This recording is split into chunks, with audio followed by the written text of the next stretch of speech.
Welcome to Democracy Now!, democracynow.org, the War and Peace Report. We're on the road in Santa Cruz, California. I'm Amy Goodman. The Senate has confirmed Gina Haspel as director of the Central Intelligence Agency. Haspel is a 33-year CIA veteran who is responsible for running a secret CIA black site in Thailand in 2002, where at least one prisoner was waterboarded and tortured in other ways during her tenure. Haspel also oversaw the destruction of videotapes showing torture at the black site. Haspel's confirmation came after 6 Democrats joined most Senate Republicans to approve her. The ayes are 54, the nays are 45, and the nomination is confirmed. The Democrats voting yes were Senators Joe Donnelly, Heidi Heitkamp, Joe Manchin, Bill Nelson, Jeanne Shaheen, and Mark Warner. Republican Senators Jeff Flake and Rand Paul voted no, while John McCain was unable to cast a vote as he battles stage 4 brain cancer from his home in Arizona. Senator McCain is a former prisoner of war who was tortured in Vietnam. He said of Haspel, her role in overseeing the use of torture is disturbing, and her refusal to acknowledge torture's immorality is disqualifying. Oregon Senator Ron Wyden, a member of the Senate Intelligence Committee who's privy to classified briefings, said of Haspel, quote, "There is much more that the full Senate and the public should know about Haspel's background, and I'm convinced that, if they did, her nomination would be rejected." President Trump said Thursday North Korean leader Kim Jongun could suffer the same fate as Muammar Gaddafi if he refuses to give up his nuclear weapons. Trump's comment came after National Security Advisor John Bolton said Sunday the U.S. should use the so-called Libyan model for denuclearization. The model, if you look at that model with Gaddafi, that was a total decimation. We went in there to beat him. Now, that model would take place if we don't make a deal, most likely. But if we make a deal, I think Kim Jong-un is going to be very, very happy. In 2003, Libya negotiated sanctions relief from the United States in exchange for renouncing its nuclear program and welcoming international inspectors to verify the disarmament. 8 years later, Gaddafi was dragged through the streets and publicly killed by rebels after the U.S. and its allies intervened with a massive bombing campaign. In response to John Bolton's threat and to ongoing U.S.-South Korean war games, North Korea has threatened to pull out of the planned June 12th summit between President Trump and North Korea's Kim Jong-un. The Trump administration will announce a new rule today that would end federal funding for women's health organizations that provide abortions or refer patients to other clinics for abortions.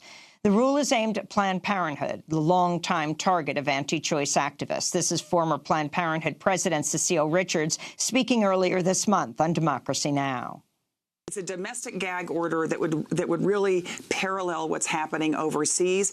Women would no longer be able to get information about the legality of abortion, get referral, even mention the word if a healthcare provider is participating in the family planning program.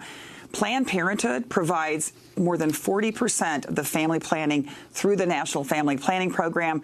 We would be banned, and women who come to us for health care would be banned. It is unbelievably extreme. House lawmakers are set to vote today on a massive farm bill that contains major cuts to SNAP. That's the Supplemental Nutrition Assistance Program, formerly known as food stamps.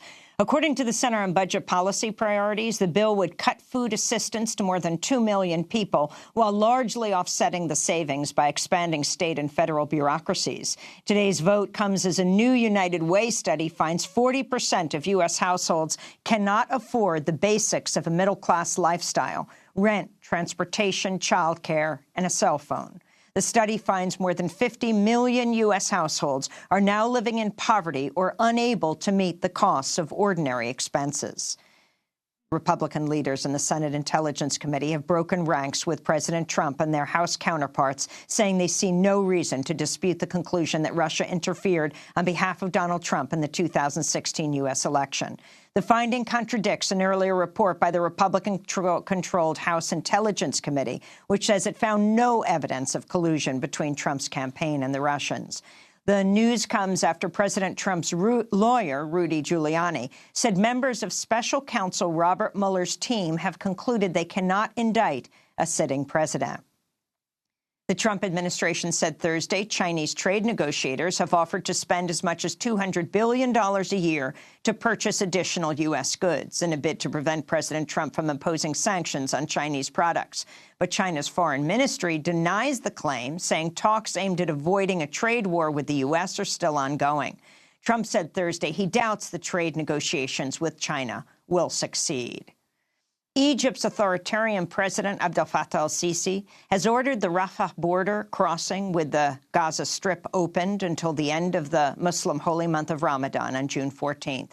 It would be the longest such opening in years and comes after Israel shot and killed 111 Palestinians and injured thousands more at the Great March of Return nonviolent protests that began on March 30th. In the Democratic Republic of Congo, health officials are warning an outbreak of Ebola could potentially explode after the first confirmed case of the deadly virus was found in Mbandaka, a city of more than 1 million people. This is Peter Salama of the World Health Organization. Urban Ebola is a very different phenomenon to rural Ebola, because we know that people in urban areas can have far more contacts. So that means that urban Ebola can result in an exponential increase in cases in a way that rural Ebola struggles to do. So far, at least 45 people have been infected by the virus, with a death toll now at 25. An Ebola outbreak in West Africa in 2014 claimed more than 11,000 lives.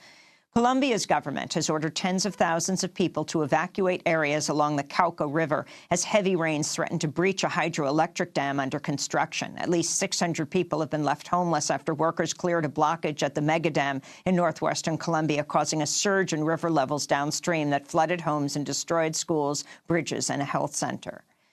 Back in the United States, NASA's newly confirmed administrator, Jim Bridenstine, affirmed the science of climate change Thursday in a break from the Republican Party and from his own previous statements denying global warming. Speaking to NASA employees at a town hall meeting at the agency's headquarters in Washington, D.C., the former Oklahoma Republican congressmember said his position on climate change has evolved.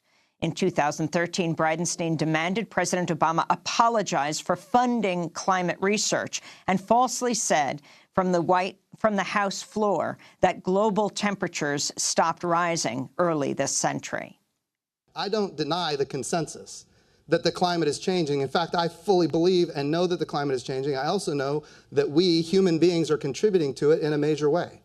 Bridenstine's new comments come a day after Alabama Republican Congressmember Mo Brooks suggested during a House Science Committee hearing that coastal erosion and not rising greenhouse gas is to blame for rising sea levels. Congressmember Brooks made the comments as he questioned Philip Duffy, president of the Woods Hole Research Center.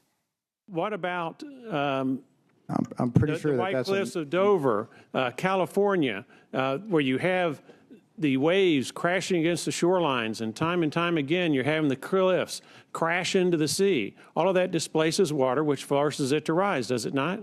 I'm pretty sure that on human timescales, those are minuscule effects. President Trump has dismissed climate change as a Chinese hoax and has ordered the U.S. to withdraw from the Paris Climate Accord. A New York court ruled Thursday a defamation lawsuit brought by a former contestant on Donald Trump's reality TV show The Apprentice can proceed. Summer Zervos has accused Trump of repeatedly sexually assaulting her during a meeting in 2007, saying he kissed her on her lips, pressed his body against hers, groped her breasts, all without her consent. She's one of at least 16 women who've publicly accused Trump of sexual misconduct. After Trump called Zervos and other women accusers liars during the 2016 campaign, Zervos sued Trump for defamation, demanding an apology and compensation. Trump's lawyers have argued the president is immune from all civil lawsuits filed in state court until he leaves office. Fox News has named longtime executive Suzanne Scott as CEO. Scott is the first chief executive at the right-wing TV network since Roger Ailes was forced to resign in 2016 amidst multiple accusations of sexual harassment.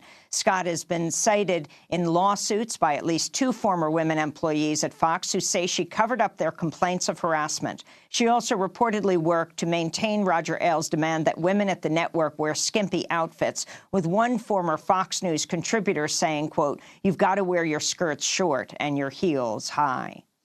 In Hawaii, officials are struggling to distribute thousands of gas masks to residents of the state's Big Island after the Kilauea volcano erupted violently Thursday, spewing ash high into the atmosphere and throwing huge rocks hundreds of meters from the volcano's crater. Although Thursday's explosion was dramatic and led to a surge in toxic sulfur dioxide gas and choking ash, geologists are warning that even more powerful eruptions might soon take place. And a New York City lawyer caught on camera making racist remarks to Spanish-speaking patrons at a Manhattan restaurant this week has lost his office space and is now at risk of being disbarred. New York Congress member Adriano Espaillat said Thursday he's filed a grievance against Aaron Schlossberg, a lawyer in Midtown Manhattan who threatened to call immigration enforcement after overhearing customers and staff speaking Spanish. The racist tirade went viral this week. And my guess is they're not documented. So my next call is to ICE to have each one of them get out of my country. Schlossberg hid from reporters outside his Manhattan home Thursday wearing a black ski cap and covering his face with an open umbrella. When questioned by a local NBC affiliate, he turned and sprinted down a Manhattan street away from cameras. And those are some of the headlines. This is Democracy Now!, democracynow.org, The War and Peace Report. I'm Amy Goodman.